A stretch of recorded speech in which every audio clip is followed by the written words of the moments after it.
Welcome back to my YouTube channel दोस्तों cyber cafe वाला में आप सभी का फिर से स्वागत है। आज मैं लेके आया हूँ एक और नया इन्फॉर्मेटिव वीडियो। दोस्तों एमपीपीएससी का विज्ञापन जारी हो गया था, उसके फॉर्म भरना प्रारंभ हो गए थे। तो आज मैं आपको यहाँ पे कंप्लीट फॉर्म भरना सिखाने वाला हूँ। तो चलिए दोस्तों अपनी वीडियो की शुरुआत करते हैं। दोस्तों यहाँ पे जो आपका ऑफिशियल वेबसाइट है, आपको यहाँ पे आ जाना है। इसका लिंक मैं आपको डिस्क्रिप्शन में दे दूंगा।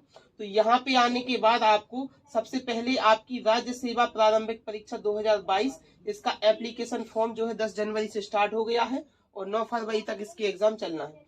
इसकी फॉर्म भरे जाना है। तो हमें एक्शन बटन पे यहाँ पे क्लिक करना है, पढ़ लेना है।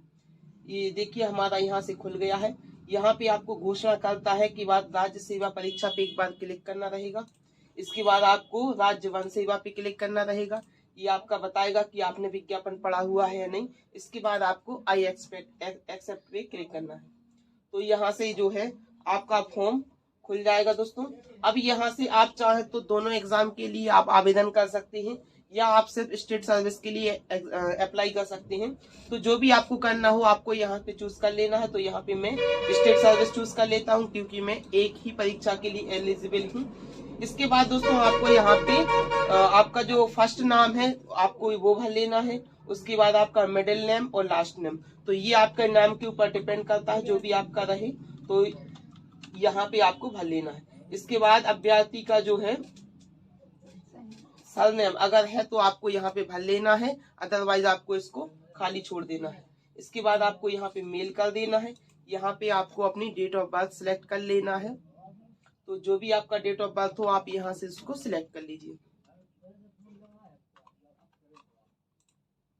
तो ये आपकी एज की काउंटिंग होके आ जाएगी। अब यहाँ पे आपको आपके फादर्स का जो नेम दिया रहेगा वो आपको यहाँ पे भर लेना है। जैसा कि आपकी मार्कशीट में हो सेम वही आपको नाम की स्पेलिंग यहाँ पे भरना है। इसको बहुत ध्यान से भरिएगा। इसके बाद आपको यहाँ पे अपनी माता का नाम भरना है। तो दोस्तों यहाँ से आपसे पूछा जाएगा विवाह के संबंध में आपके ऑप्शन। तो यदि आप विवाहित हैं यानी आपकी शादी हो गई है तो आपको यस कर देना है, अदरवाइज इसको आप नो कर देना है। तो यहाँ से ये आपके ऑप्शन खत्म हो जाएंगे। तो ये बच्चों वाला भी ऑप्शन आपका खत्म हो जाएगा। इसके बाद आपसे पूछा जाएगा कि मूल सूचना का विवरण, क्या आप मध्य प्रदेश के मूल निवासी हैं? तो जो एमपी से बिलोंग करते हैं उनको यस कर देना है। और यहाँ से आपका पूछा जाएगा कि आप किस श्रेणी में आते हैं? तो यहाँ पे हम ओबीसी श्रेणी में आते हैं। तो इसके बाद ऑप्शन आएगा कि आप क्रीमिलियर हैं या नॉन क्रीमिलियर। तो यहाँ पे हम नॉन क्रीमिलियर से बिलोंग करते हैं तो इसको हमने नो कर दिया। तो यहाँ से हमारा ओबीसी आ जाएगा। तो दोस्तों यहाँ से आपसे पूछा जाएगा कि मध्य प्रदेश शासन द्वारा प्राधिकृत अधिकारी द्वारा जारी स्थायी जाति प्रमाण पत्र का विवरण। तो आपको अपनी मार्कशीट में देख लेना है जिनके द्वारा आपको आपके जाति प्रमाण पत्र में देख लेना है जिसके द्वारा ये जारी किया गया हो, उसका डिटेल आपको यहाँ भरना है। हमारे यहाँ इसको तहसीलदार के द्वारा जारी किया जाता है तो हम यहाँ पे तहसीलदार भर लेंगे। इसके बाद आपसे पूछा जाएगा जारी करने वाला जिले का नाम। तो आपको यहाँ पे अपना जिला सिलेक्ट कर लेना है। इसके बाद आपका प्रमाण पत्र संख्या, तो जो आपका जाति प्रमाण पत्र का नंबर रहेगा वो आपको यहाँ भर लेना है। और उसी के बाजू से आपकी जारी की गई डेट रहती है, जिस दिन पे आपका जाति प्रमाण पत्र जारी किया गया है तो आपको यहाँ से इसको सिलेक्ट कर लेना है। फिर आपको यहाँ नीचे आना है। दिव्यांगता का प्रकार, यदि कोई व्यक्ति डिसेबल्ड है तो उसको यस कर देना है, अदरवाइज आप यहाँ पे नो कर देंगे। तो ये सारे ऑप्शन यहाँ से आपके खत्म हो जाएंगे। इसके बाद आपसे अन्य विवरण पूछा जाएगा, क्या अभ्यर्थी कभी सेवा से पृथक करने के दंड से दंडित किया गया है? मतलब आपके खिलाफ कभी कोई पुलिस केस हुआ है तो आपको यहाँ पे डिटेल देनी रहेगी। क्योंकि हमारे यहाँ अगस्त में कोई ऐसा नहीं हुआ तो हम ये सारे ऑप्शन नो कर देंगे, क्योंकि हमारे खिलाफ कोई भी केस नहीं है, ना कि हमारे पुलिस थाने में कोई भी केस चल रहा है। तो हम ये सारे ऑप्शन नो कर देंगे। यहाँ पे आपको सारे ऑप्शन नो कर देना है। इसके बाद आपसे पूछा जाएगा मध्य प्रदेश राज्य के रोजगार कार्यालय में जीवित पंजीयन है, तो ये सभी का होना आवश्यक है। तो इसको आपको यस करना है। और यहाँ पे आपको अपना जिला चूज कर लेना है, जिस भी आप जिले से आते हो। फिर इसके बाद आपको यहाँ पे आपका पंजीयन नंबर और डेट ऑफ आपकी जो डेट रहेगी पंजीयन डेट वो आपको सिलेक्ट कर लेना है। इसके बाद आपसे पूछा जाएगा कि क्या आप भूतपूर्व सैनिक हैं? तो अगर आप हैं तो आप इसमें यस कर दीजिए, अदरवाइज इसको नो कर दीजिए। इसके बाद आपसे पूछा जाएगा आयु सीमा में प्रोत्साहन स्वरूप दे छूट का विवरण। तो क्या आप मध्य प्रदेश शासन द्वारा अनुसूचित जाति यानी आप ओबीसी से बिलोंग करते हैं? तो इसमें आपको यस कर देना है। तो ये हमारा पहले से ओबीसी सिलेक्ट है तो इसलिए यहाँ पे नहीं खुल रहा है। इसके बाद क्या पूछा जाएगा, क्या अभ्यर्थी विक्रम पुरस्कार अवार्ड से सम्मानित है? तो अगर कोई व्यक्ति है तो इसमें यस कर दें, अदरवाइज इसको नो कर दें। इसके बाद आपसे पूछा जाएगा क्या अभ्यर्थी स्नातक है, तो आपको इसमें यस कर देना है। क्या अभ्यर्थी अंतिम वर्ष में स्नातक है, तो यदि आप यहाँ पे यस करते हैं तो ये ऑप्शन आपका कैंसिल हो जाता है, क्योंकि ये ऑप्शन उनके लिए है जिनका अभी क्वालिफिकेशन कंप्लीट नहीं हुआ, मतलब आपका कॉलेज कंप्लीट नहीं हुआ जिसमें आप रनिंग में हैं, तो रनिंग वाले इसको सिलेक्ट करेंगे और जिनका कंप्लीट हो गया है वो इसको सिलेक्ट करेंगे। इसके बाद आपसे यहाँ पे आपकी एजुकेशन डिटेल पूछी जाएगी, तो यहाँ पे आपको अपनी 10th की मार्कशीट के अकॉर्डिंग सारा डेटा भर देना है। यहाँ पे आपका परीक्षा का नाम भर देना है जो भी आपका हो, यहाँ पे आपका ग्रेड, डिवीजन, विषय, पूर्णांक, प्राप्तांक, ये सारी की सारी डिटेल आपको आपकी मार्कशीट के अकॉर्डिंग ही भरना है।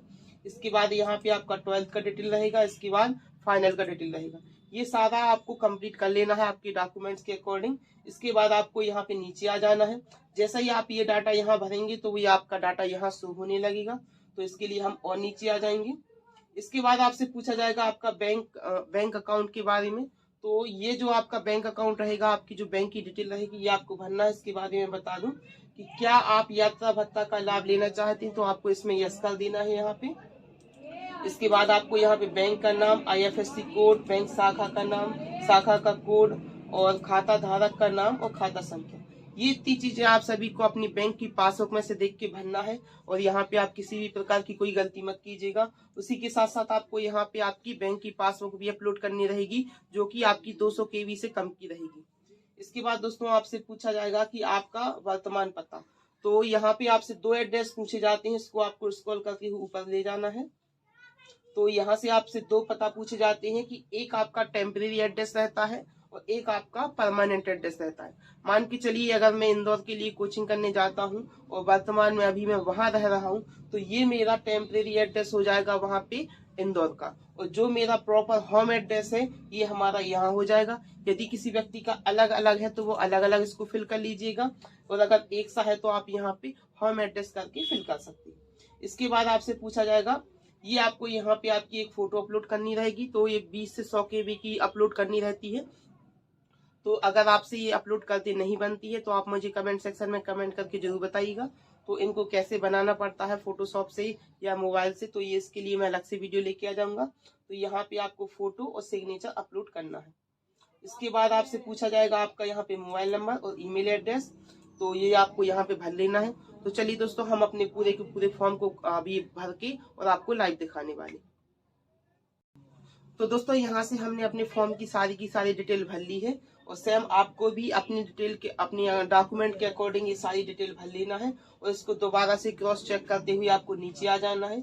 सबसे नीचे आपको यहाँ पे आ जाना है। ये देखिए हमने अपनी सारी डिटेल भर ली, फोटो साइन सब कंप्लीट हो गया। यहाँ से आपको कैप्चा डाल के नेक्स्ट बटन पे क्लिक करना है। तो दोस्तों जैसे ही आप यहाँ पे नेक्स्ट करेंगे तो ये आपका ये विंडो दोबारा से ओपन हो जाएगा। यहाँ पे आपके फॉर्म को अपना क्रॉस चेक कर लेना है। आपका पूरा सही हो तो आपको ओके बटन पे क्लिक कर देना है। तो यहाँ से हमारा जो फॉर्म का जो है प्रीव्यू खुल के आ जाएगा, और इसके पहले आपको यहाँ पे आपके सेंटर चूज करने रहेंगे। तो ये आपकी पहले से सिलेक्ट की हुई है, तो आपको यहाँ पे सबमिट कर देना है। तो यहाँ से देखिए आपका जो पेमेंट है, जो एप्लीकेशन नंबर यहाँ पे आ चुका है। अभी इसका पेमेंट नहीं हुआ है, तो चलिए हम इसका पेमेंट कर देते हैं। यहाँ पे आपको प्रोसेस टू पेमेंट कर देना है।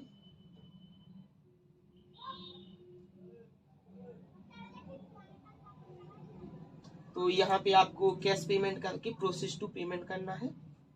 ये आपका MP ऑनलाइन के माध्यम से पेमेंट हो रहा है। जो अलग से पर्सनल करना चाहते हैं उनके लिए मैं अलग से वीडियो ला के दूंगा कि आप अपने फोन पे से कैसे कर पाएंगे। तो ये देखिए हमारा यहाँ पे कंफर्म पेमेंट हो जाएगा। तो जैसे ये पेमेंट सक्सेसफुल होता है, ये आपको यहाँ पे पासवर्ड डाल के सबमिट कर देना है। लोड ज्यादा रहता है तो इस वजह से टाइम लेता है। तो यहाँ पे आप सभी को देखेंगे कि ये देखिए हमारा पेमेंट जो है सक्सेसफुल हो चुका है। इसमें सबसे ऊपर लिखा रहेगा आपका सक्सेसफुल पेमेंट। यहाँ पे आपका ट्रांजैक्शन ID आ जाएगा। ये आपका सक्सेसफुल पेमेंट हो गया है। आप सभी को डाउट रहता कि इसका पेमेंट कितना लगना है, तो ये देखिए आपकी भुगतान की राशि 290 रुपये है।